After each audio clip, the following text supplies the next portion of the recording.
Hey guys, this is our old turret lathe at work. We got it up and running.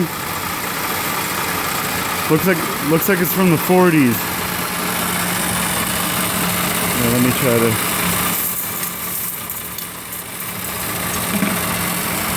Figured out it has a power feed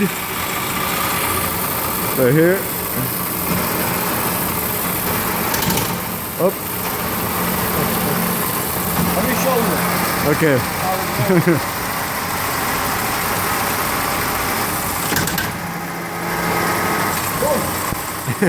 I'm more tight to you.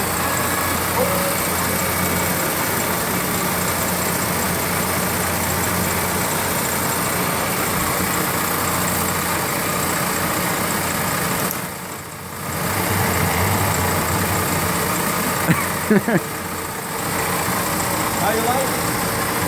Nice.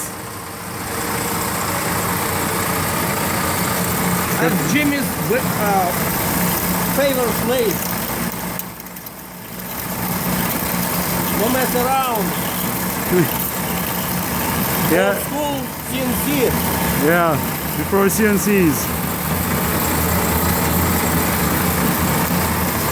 Yeah, it's a nice old machine. It's